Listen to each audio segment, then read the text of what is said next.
I said I can work. Sophie's small fists slammed against the faded pink lunchbox, her voice trembling but fierce. Across the cafeteria, billionaire Richard Cole froze. No one had ever spoken to him like that, least of all a child. She opened the box with shaking hands, revealing nothing but a crumpled note. I'm sorry, there's no food today. I'll try again tomorrow. Love, Mom. The man who had built empires felt his throat close, realizing the hunger in front of him was his doing. What would you feel standing in his place? Tell me in the comments, I want to know. Richard Cole had spent most of his adult life behind tinted windows and polished boardroom tables. At 42, the billionaire investor was known for his sharp instincts, his relentless drive, and a taste for the kind of luxury that few people would ever even glimpse. Yet, for all the wealth that surrounded him, the estates in Tuscany, the glass office in Milan, the private jet idling on a runway, he carried with him a quiet emptiness he could never quite explain. Deals were won, numbers soared, but each victory faded as quickly as the ink dried. It was on a clear Thursday afternoon in Milan when his car slowed near a modest elementary school tucked between old stone buildings.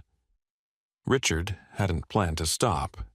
He rarely strayed from his schedule, but the sight of children laughing in the courtyard pulled him in with unexpected force. He parked a block away, loosened his tie, and walked through the gates carrying nothing but an envelope meant for the school's donation fund. The inside smelled faintly of chalk and warm bread from the cafeteria. Teachers waved to students hurrying down the halls, and Richard felt suddenly overdressed in his tailored suit. Still, he pressed on, telling himself this visit was nothing more than a gesture of goodwill.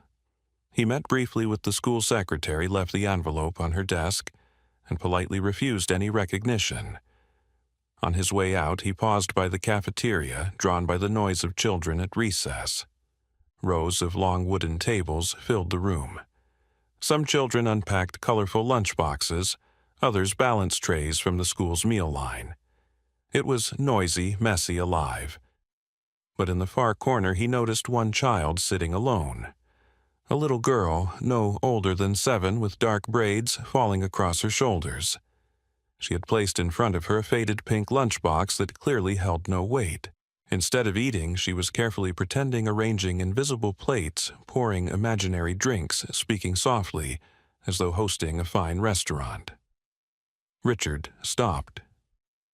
The scene was at once endearing and devastating. He drew closer, his polished shoes clicking softly against the tile. The girl looked up surprised at first, then smiled with a kind of brightness that disarmed him. "Welcome, sir," she said seriously. Her small hands folded. "Would you like a table?"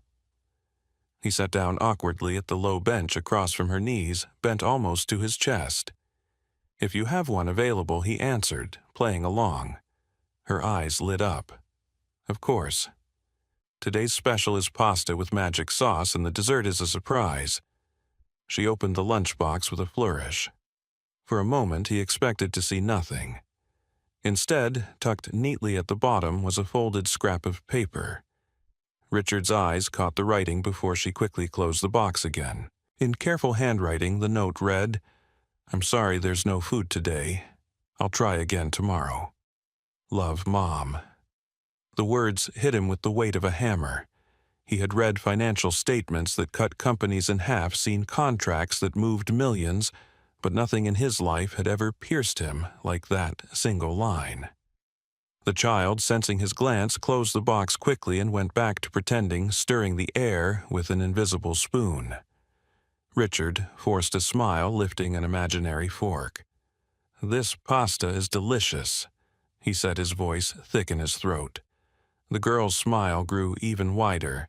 "It's my secret recipe. Only special customers get to try it." He nodded, chewing on emptiness, but inside his chest something shifted. He had spent years chasing significance in profit margins and quarterly wins. Yet, here across from a child with nothing but a worn-out lunchbox and an imagination strong enough to hide her hunger, he felt a sense of truth he had been missing. The room around them blurred. He no longer heard the clatter of trays or the chatter of other children. He only saw her small hands miming the service of food. She didn't have her innocence protecting her from the harshness of reality. And in that moment, the billionaire who thought he had everything felt his eyes burn hot. He blinked rapidly, swallowing against a wave of emotion he hadn't expected, and certainly hadn't prepared for. "Do you come here every day?" he asked softly. "Yes," she answered proudly, "except when it rains too much. Then my restaurant closes." She leaned in closer, "But tomorrow we'll be open again. Will you come back?" Richard hesitated. He had never promised anything to anyone outside of contracts and boardrooms, but something about her hopeful eyes left him no choice. "Yes," he said quietly, "I'll come back." The bell rang, signaling the end of recess. She closed the empty lunchbox with practiced care and carried it off as if it were full. Richard sat alone for a long moment, staring at the spot she had just vacated, haunted by the image of that folded note. For the first time in years, the man who measured his life in billions walked back to his car feeling utterly poor. And he knew, with a certainty that unsettled him, that the promise he had made to that little girl was one he intended to keep. The next day, Richard Cole walked through the school gates carrying a brand-new lunchbox wrapped carefully in a paper bag. He had chosen it himself that morning from a small shop near the Duomo in Milan, a cheerful design covered in bright sunflowers. Inside, he had packed pasta fresh fruit and a small chocolate bar. He had told his driver not to wait. This was not a quick stop anymore. It was something he intended to do with his own hands. When he entered the cafeteria, his eyes searched for Sophie Martinez almost immediately. She sat at the same table in the corner, the faded pink box placed in front of her as if she were about to open her restaurant once more. She saw him, her expression shifting from surprise to delight, and she waved him over as though he were her most important customer. "I saved you a table," she announced. Richard smiled and set the bag down on the table. He opened it slowly, pulling out the sunflower lunchbox and placing it before her. "I thought maybe your restaurant deserved an upgrade," he said. Her eyes widened as she touched the box with reverence. She opened it carefully, and when she saw the real food inside, her mouth fell open. "This is, for me, for you." Richard nodded, "But only if you promise to share with your customers." She laughed, the sound so pure that it seemed to light up the dim room. Without hesitation, she began dividing the fruit into small pieces, calling to a few classmates nearby. "We're serving a special today," she said, her voice proud. Children gathered giggling, curious, and Sophie handed them slices of apple and little portions of pasta. She gave away more than half before finally taking a bite herself. Richard sat quietly watching as the children around her cheered her on, their laughter filling the space. Sophie's restaurant had become real, not because of the food, but because of the joy she carried with her. He realized that what he had brought wasn't just lunch, it was dignity, the ability to belong without hiding.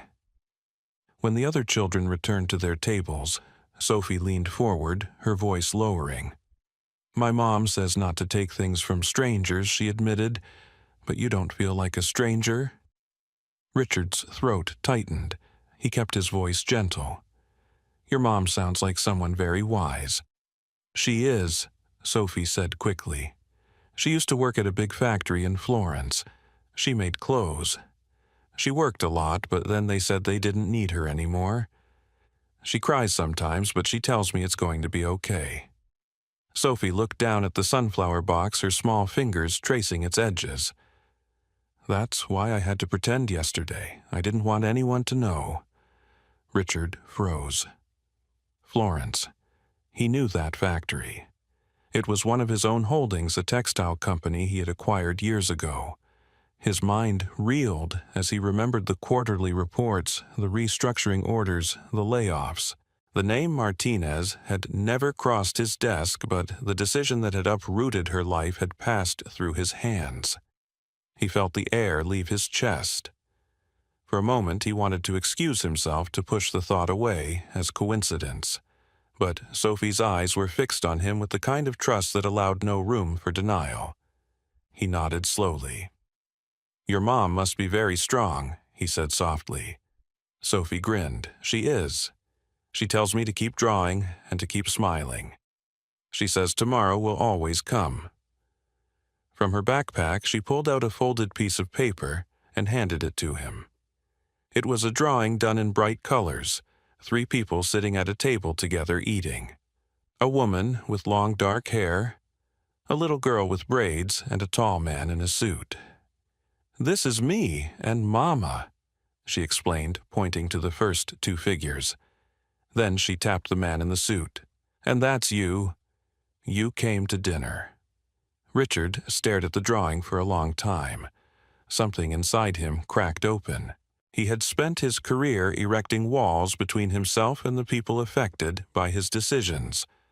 Numbers and projections had always insulated him from names and faces. But here, in a child's drawing, he saw himself not as a distant executive, but as family. "Do you want me to keep this?" he asked carefully. "Yes," Sophie said, "because if you keep it, then you have to come back. Otherwise it won't be true." He folded the paper with care and slipped it into his jacket pocket. "Then I'll come back," he promised. The bell rang again, and Sophie packed up her new lunchbox, clutching it tightly as if it were treasure. Richard walked her to the classroom door. Other parents waited in the hall greeting their children, but Sophie walked alone. She turned once more to him before disappearing into her class. "Don't forget," she said firmly. Richard left the school with the drawing pressed against his heart. He had entered this place intending to give a small gift. Instead, he had walked out carrying a responsibility he could not ignore. The echo of her words, "That's you. You came to dinner," followed him all the way back to his car. As the driver opened the door, Richard hesitated. For the first time in years, his next move had nothing to do with profit or prestige. It had everything to do with a little girl who believed that tomorrow could be better and who had trusted him to be part of it. Richard Cole had never walked through the narrow alleys of Florence with a sense of dread before. He had visited the city for board meetings, for dinners in ornate halls, for photo opportunities that painted him as a man of vision. But this time was different. This time he wasn't stepping into a villa or a hotel suite. He was following a 7-year-old girl to a small apartment above a shuttered bakery. The stairwell smelled faintly of damp stone and old bread.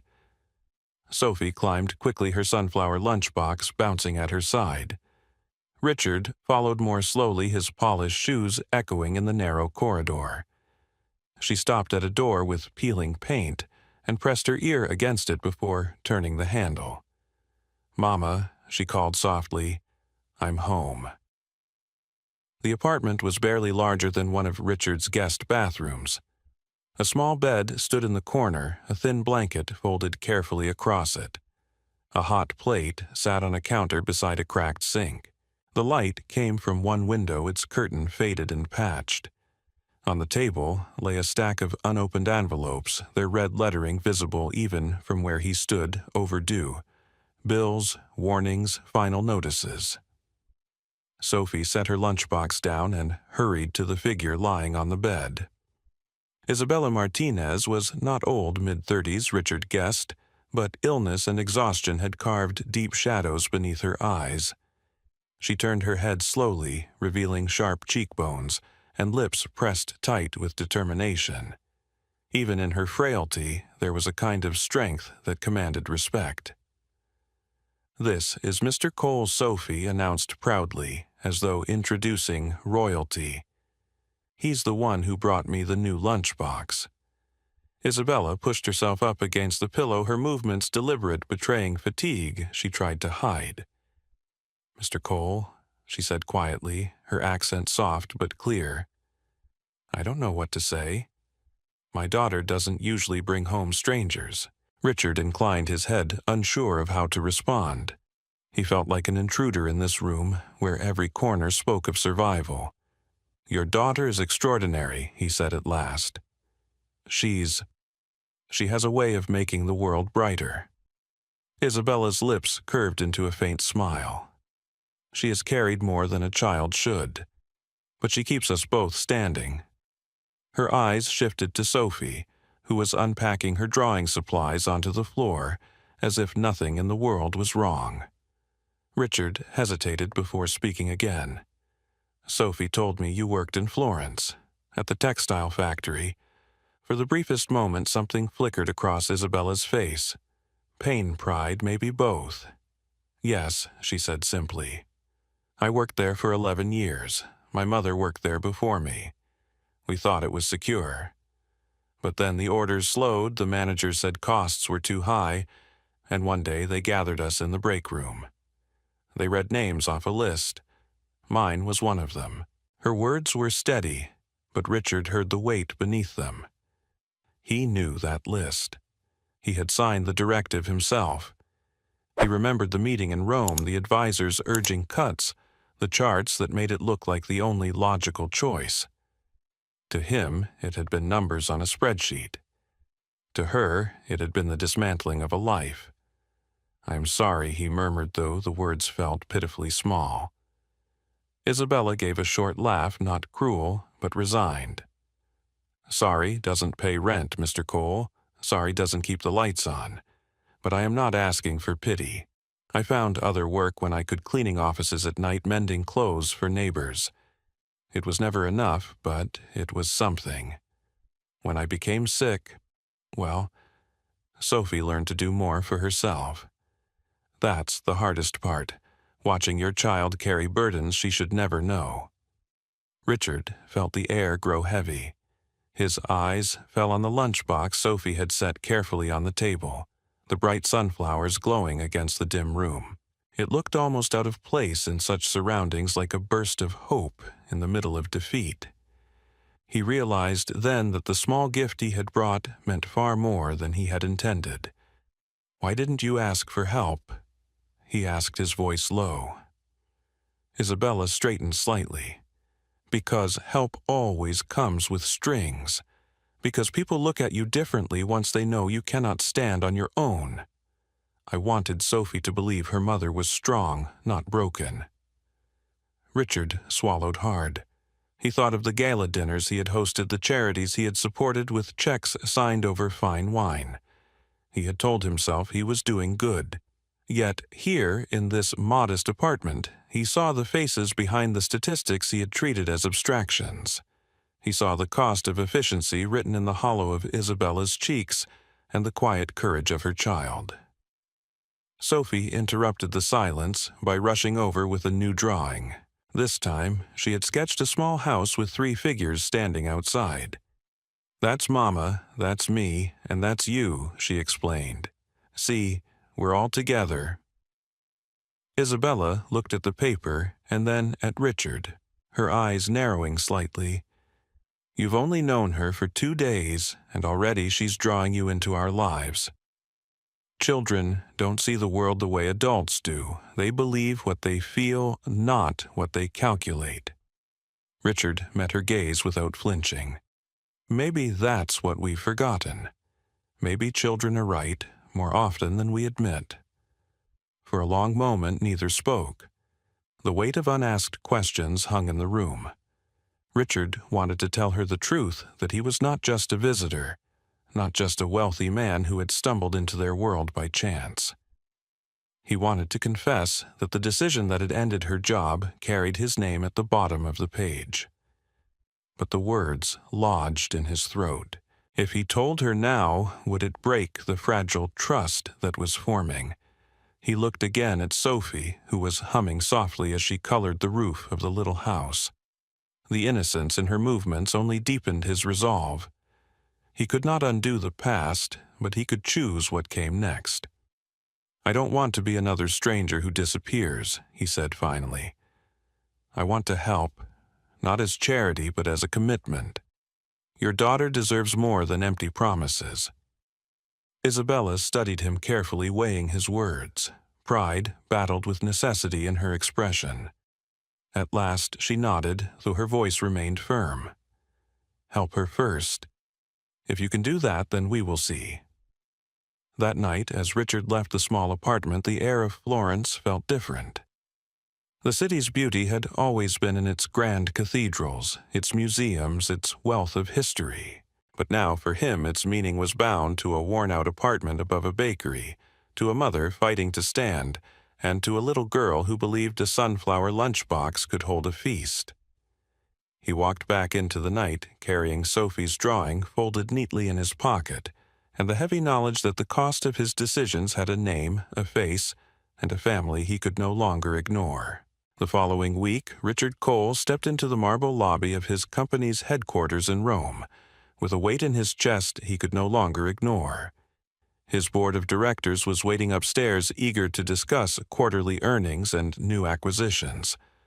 But Richard had only one thing on his mind: Isabella Martinez and her daughter Sophie. The small apartment in Florence, the stack of unpaid bills, the look in Isabella's eyes when she spoke of her lost job, they had become more real to him than the balance sheet spread across his desk. The boardroom was bright and polished, a long glass table surrounded by men and women in tailored suits.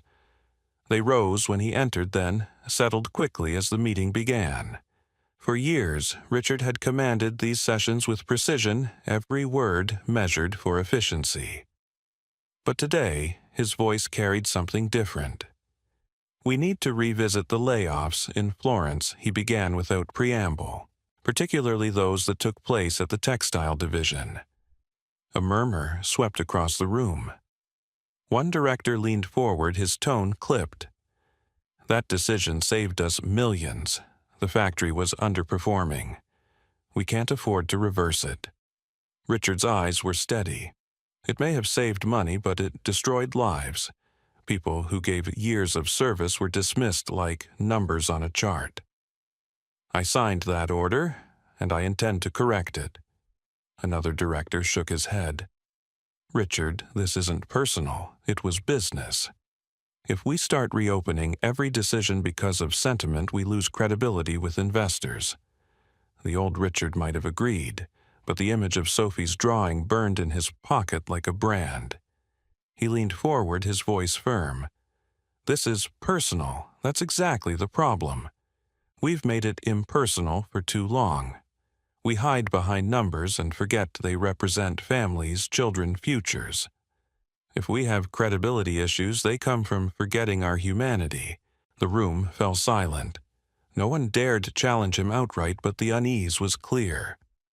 Richard knew he was pushing against a culture he had built himself, a culture of ruthless efficiency. Still, he pressed on. "I want Isabella Martinez reinstated immediately with fair compensation for what she lost. And I want a review of every layoff in Florence. We'll prioritize rehiring where possible." The directors exchanged wary glances. One finally spoke. "You're asking us to rewrite precedent. Investors will ask why. What do we tell them?" Richard answered without hesitation. "Tell them we are investing in people. Tell them that we refuse to profit at the expense of dignity. If they can't understand that, then maybe they're not the investors we need." The words startled even him, but once spoken, he felt their truth resonate.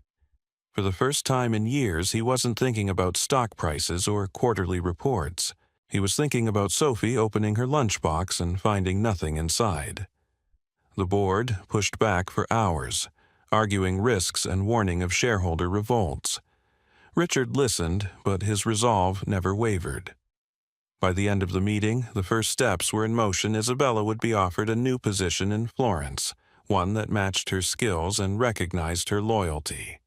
And more importantly, Richard had planted the seed of change within the company itself. That night, he drove to Florence personally to deliver the news. Isabella opened the door, her expression cautious. Sophie ran forward, sunflower lunchbox, swinging, her face lighting up when she saw him. "You came back?" she said as if she had never doubted it. Richard crouched to meet her eyes. I promised, didn't I? Then he turned to Isabella. I've spoken with the board. You have your job back. But not just that. We're creating new policies to ensure what happened to you doesn't happen again. Isabella's face tightened. Why would you do this out of guilt, Charity? Richard shook his head. Out of responsibility, out of respect. You deserved better and I failed you. This isn't about pity, it's about making things right. For a moment, she said nothing, studying him with wary eyes. Then she nodded slowly, though pride still lingered in her voice. I don't want favors. I want to earn it. You already did, Richard said softly. Now it's time we honor that. In the weeks that followed, Richard went further. He launched a program called Lunch for Every Child, ensuring that every student in Florence's public schools received a free meal each day. What had started with a single lunchbox became a citywide initiative, and soon other regions were watching.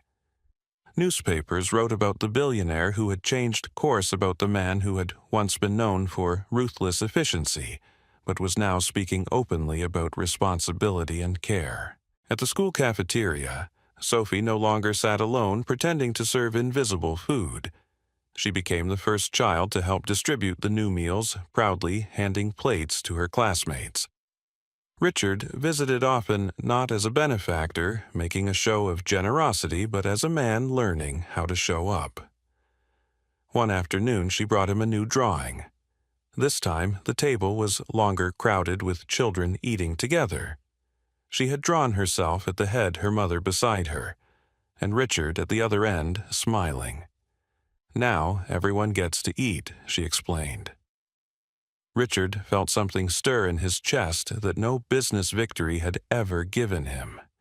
It wasn't pride, it was belonging. The board continued to grumble. Investors continued to question, but Richard no longer cared in the same way. He had seen what real wealth looked like, not in ledgers, but in the sparkle of a child's eyes when she knew tomorrow would bring food, not an apology note. One evening, as he walked out of the Florence factory after a long day, workers stopped to shake his hand. Some looked skeptical, others grateful, but all recognized that something had shifted. He wasn't hiding behind glass walls anymore. He was here among them, carrying the same air of responsibility they had carried all along. And when he returned to the small apartment above the bakery, Isabella met him at the door with quiet strength. "You've changed more than my life," she said simply. "You've changed my daughter's future." Richard nodded, humbled. "She changed mine first." It was the truth he carried with him everywhere now. Not the numbers, not the headlines, but the memory of an empty lunchbox and the promise he had made to fill it, not just for one child, but for many. Spring came slowly to Florence, carrying with it a sense of renewal that Richard Cole had never experienced before. For years, his calendar had been marked by earnings calls, business trips, and quarterly reviews. Now, his days were measured by smaller moments, the sound of Sophie's laughter in the schoolyard, Isabella's voice growing stronger with each passing week, the ordinary rhythm of a life that was no longer about control, but about presence. Isabella had accepted her new position at the factory, this time not behind a sewing machine, but in a managerial role. Richard had insisted on it not as a gift, but as recognition of the loyalty and skill she had already proven. At first, she resisted, suspicious that it was charity wrapped in formality, but over time she realized he meant what he said. She had earned it, long before he ever stepped into her life. Each morning, she walked to work with her head held higher, her steps steadier, her voice carrying more authority. The same workers who had once seen her as another casualty of the layoffs now looked to her as someone who had come back stronger. Sophie thrived in her own world. No longer hiding in the corner of the cafeteria, she had become the unofficial hostess of the new meal program, greeting classmates and teachers as if the whole initiative had been her personal idea. She carried her sunflower lunchbox proudly, though it was now filled with real food each day. Sometimes she still played her restaurant game, but this time she had real plates to serve and she shared them with joy. Her teachers noted her confidence, her eagerness to learn, and her way of drawing others into her orbit. She was no longer the quiet child pretending. She was leading, and she was blooming. Richard found himself drawn deeper into their lives in ways he hadn't planned. He stopped thinking of visits as obligations and began seeing them as anchors. Dinners at Isabella's small kitchen table became the highlight of his week. Sometimes the meals were simple soup bread, fresh vegetables from a nearby market, but they carried a warmth he had never known in the dining rooms of his estates. Sophie told stories. With wild hand gestures, Isabella listened with amused patience, and Richard discovered the quiet beauty of just being present. One evening, Sophie handed him another drawing. This one showed a home with 3 windows and a garden out front. Inside the house were 3 figures, a woman, a girl, and a man in a suit without a briefcase. She had drawn them holding hands. "That's us," she explained matter-of-factly. "It's our house when we're all together." Richard stared at the drawing longer than he meant to, his throat tightening. It was not the kind of future he had ever imagined for himself, but in the bright colors of a child's imagination, he saw a truth he could no longer deny. They already felt like family. Isabella noticed the look in his eyes and spoke carefully. "You've done more than anyone could have expected. You've given Sophie hope again. You've given me back my dignity, but you don't owe us more than that." Richard shook his head. "It isn't about owing. It's about wanting to stay, about choosing to stay." She looked at him quietly as though weighing whether she could believe him. For years, she had carried the burden of survival alone, trusting no one but herself. Allowing someone else into that circle was not easy, but the way Sophie clung to him, the way her eyes lit up when he arrived, had already written him into their story. As the weeks turned into months, the 3 of them built a rhythm. Richard learned to shop for groceries, to sit through Sophie's school presentations, to walk with Isabella through the city streets without bodyguards or press. He discovered he could find joy in the most ordinary acts, helping Sophie with homework, carrying laundry up the apartment stairs, listening to Isabella talk about her ideas for improving conditions at the factory. For the first time in his life, his identity was not measured by titles or bank accounts, but by how fully he showed up. One afternoon, as spring sunlight poured through the window, Sophie slipped a folded note into her lunchbox. At dinner, she handed it to Richard with a shy grin. He opened it and read, "Thank you for showing up. You're part of our family now." His eyes blurred before he could finish the words. He had cried before standing in a cafeteria over a little girl's empty lunchbox, but this time the tears came from fullness. He reached for her hand and then for Isabella's. "I don't deserve this," he whispered. Isabella's voice was firm. "You don't have to deserve it. You just have to keep choosing it." Richard nodded, overwhelmed by the simplicity of it. For so long he had believed that life was about earning, proving, conquering. But here, with a child's note and a woman's steady gaze, he understood that love was not about deserving. It was about staying. The story of Richard Cole, once a billionaire known only for ruthless efficiency, spread beyond Florence. Reporters wrote about the man who had launched a program to feed school children, who had reinstated laid-off workers, who was changing the culture of his company from the inside out. But for Richard, the real story was not in the headlines. It was in a small apartment above a bakery, in a sunflower lunchbox that no longer carried shame in the fragile but growing bond of a family that had made room for him. He no longer felt the emptiness that had haunted him in glass towers and luxury cars. He felt something far greater, an unshakable belonging. And as he tucked Sophie into bed that night, her note still in his pocket, he realized the truth he had been chasing all along.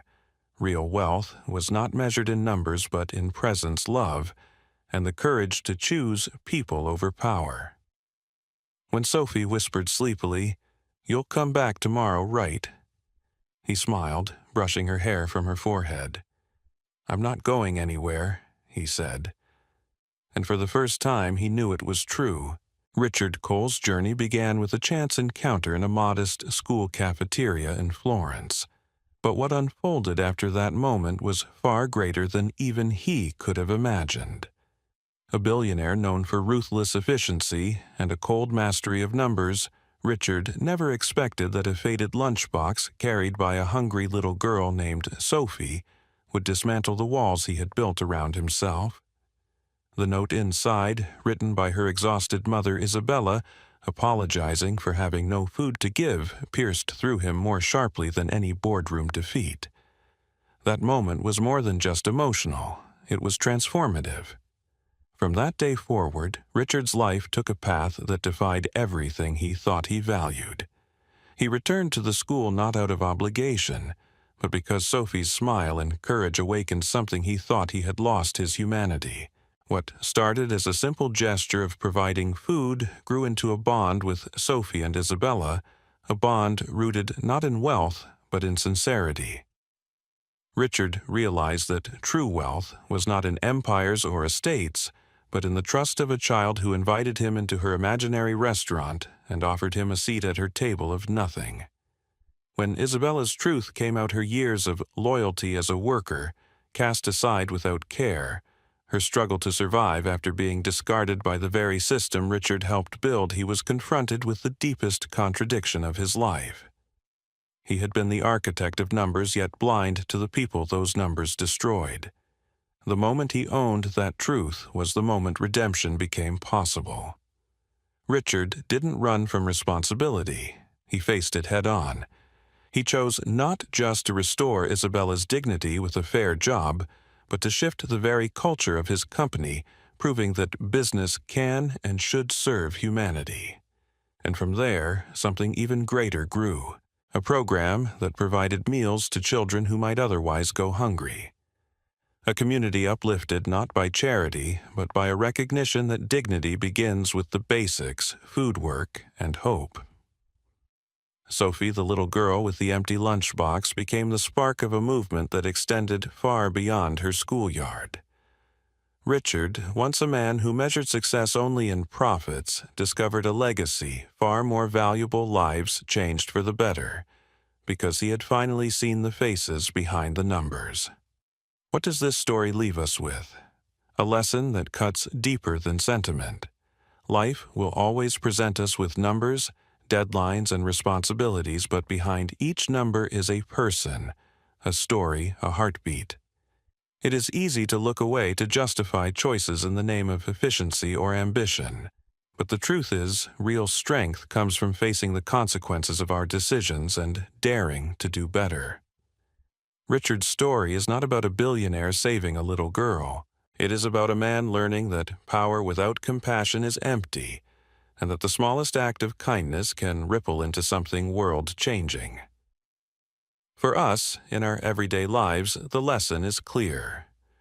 We may not all command corporations or sit in penthouses, but each of us holds the power to see the unseen, to notice the struggles of the people around us, and to act. Whether it's offering a meal, lending a listening ear, or standing up for fairness where others turn away, these choices build a legacy of care and connection. Compassion is not weakness. It is the most enduring strength we can bring to the world. If Richard could be transformed by an empty lunchbox, perhaps we too can be moved by the silent needs right in front of us. Maybe today there is someone in your life who needs you to notice, to act, to care. Thank you for staying with this story. If it touched you, if it made you pause and reflect on what really matters, I invite you to subscribe to this channel. Your support gives us the strength to keep creating stories that inspire challenge and remind us all of the power we hold to make a difference. Together, we can share more than just stories, we can share change.